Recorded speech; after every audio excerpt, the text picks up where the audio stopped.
The Old Curiosity Shop by Charles Dickens. Chapter 10. Daniel Quilp neither entered nor left the old man's house unobserved. In the shadow of an archway nearly opposite, leading to one of the many passages which diverged from the main street, there lingered one who, having taken up his position when the twilight first came on, still maintained it with undiminished patience, and leaning against the wall with the manner of a person who had a long time to wait, and being well used to it, was quite resigned, scarcely changed his attitude for the hour together. This patient lounger attracted little attention from any of those who passed, and bestowed as little upon them. His eyes were constantly directed towards one object, the window at which the child was accustomed to sit. If he withdrew them for a moment, it was only to glance at a clock in some neighbouring shop, and then to strain his sight once more in the old quarter with increased earnestness and attention.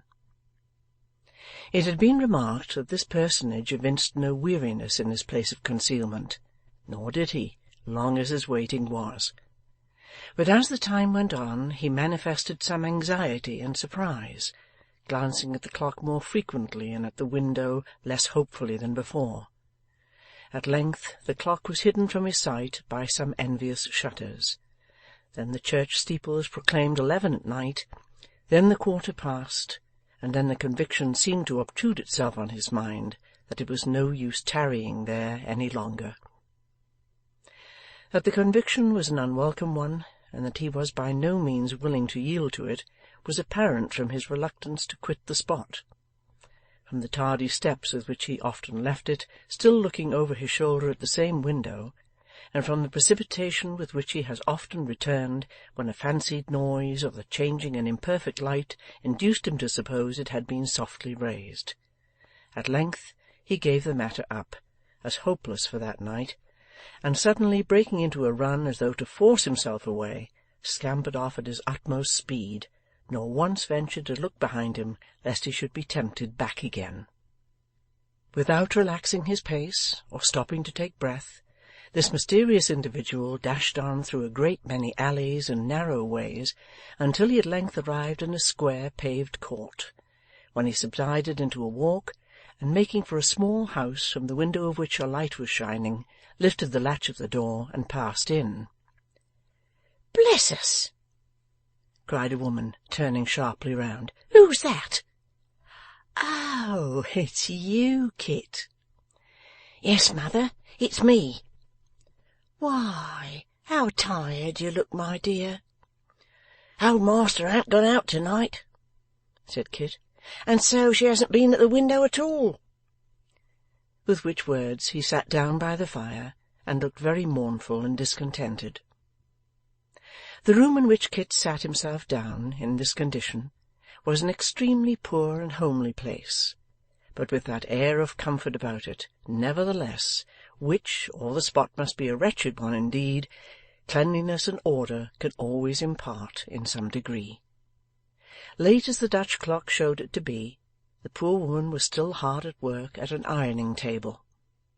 A young child lay sleeping in a cradle near the fire, and another, a sturdy boy of 2 or 3 years old, very wide awake, with a very tight nightcap on his head, and a nightgown very much too small for him on his body, was sitting bolt upright in a clothes-basket, staring over the rim with his great round eyes, and looking as if he had thoroughly made up his mind never to go to sleep any more, which, as he had already declined to take his natural rest and had been brought out of bed in consequence, opened a cheerful prospect for his relations and friends.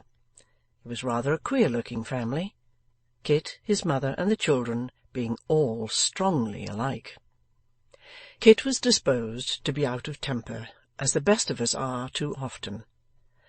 But he looked at the youngest child, who was sleeping soundly, and from him to his other brother in the clothes-basket, and from him to their mother, who had been at work without complaint since morning, and thought it would be a better and kinder thing to be good-humoured.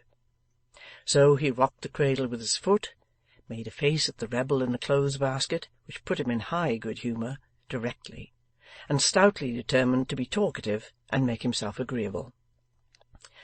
"Ah, mother," said Kit, taking out his clasp knife and falling upon a great piece of bread and meat which she had had ready for him hours before.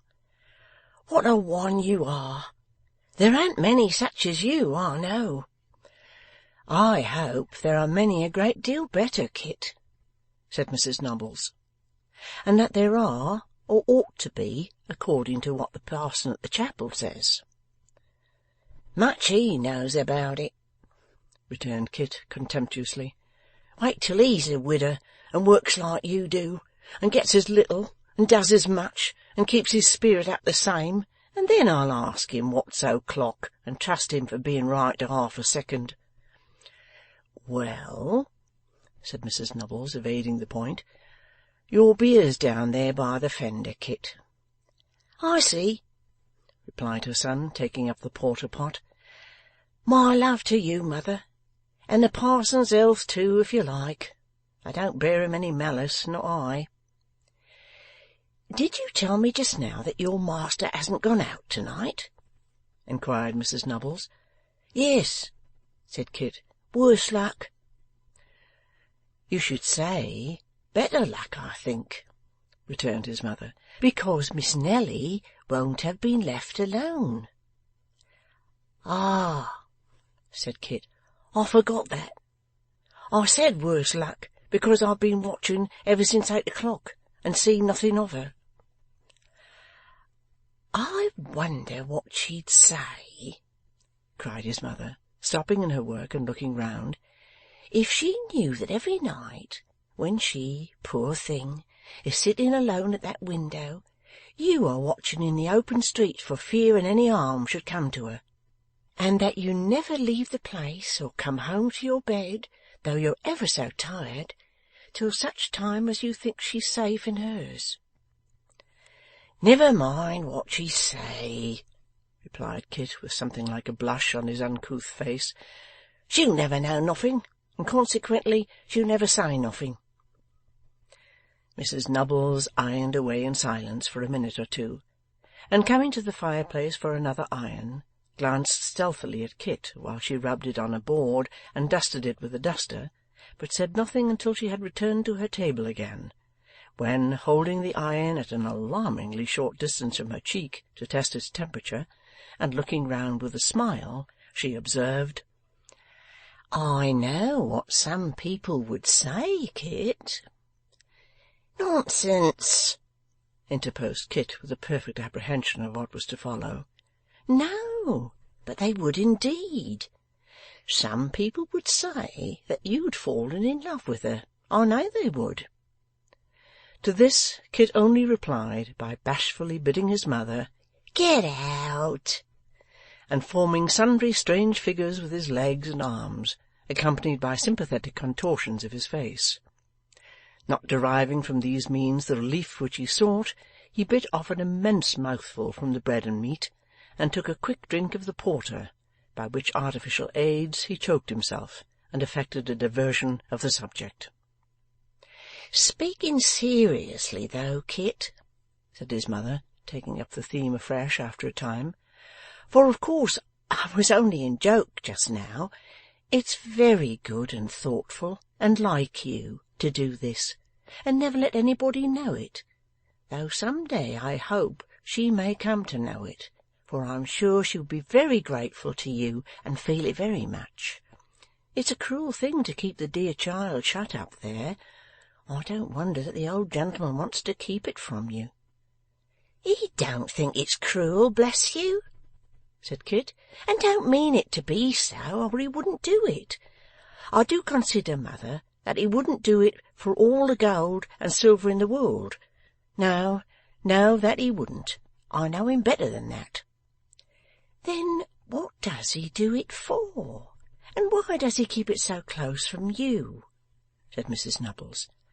"That I don't know," returned her son. "If he hadn't tried to keep it so close, though, I should never have found it out, for it was his getting me away at night and sending me off so much earlier than he used to, that first made me curious to know what was going on. Hark! What's that?" "It's only somebody outside. It's somebody crossing over here," said Kit, standing up to listen. "And coming very fast, too. He can't have gone out after I left, and the house caught fire, mother." The boy stood for a moment, really bereft, by the apprehension he had conjured up, of the power to move. The footsteps drew nearer, the door was opened with a hasty hand, and the child herself, pale and breathless, and hastily wrapped in a few disordered garments, hurried into the room. "Miss Nelly, what is the matter?" cried mother and son together. "I must not stay a moment," she returned. "Grandfather has been taken very ill. I found him in a fit upon the floor." "I'll run for a doctor," said Kit, seizing his brimless hat. "I'll be there directly. No, no," cried Nell. "There is one there. You're not wanted. You must never come near us any more." "What?" roared Kit. "Never again," said the child. "Don't ask me why, for I don't know. Pray don't ask me why. Pray don't be sorry. Pray don't be vexed with me. I have nothing to do with it, indeed." Kit looked at her with his eyes stretched wide, and opened and shut his mouth a great many times, but couldn't get out one word. "He complains and raves of you," said the child. "I don't know what you have done, but I hope it's nothing very bad." "I done?" roared Kit. "He cries that you're the cause of all his misery," returned the child with tearful eyes. "He screamed and called for you. They say you must not come near him, or he will die. You must not return to us any more. I came to tell you.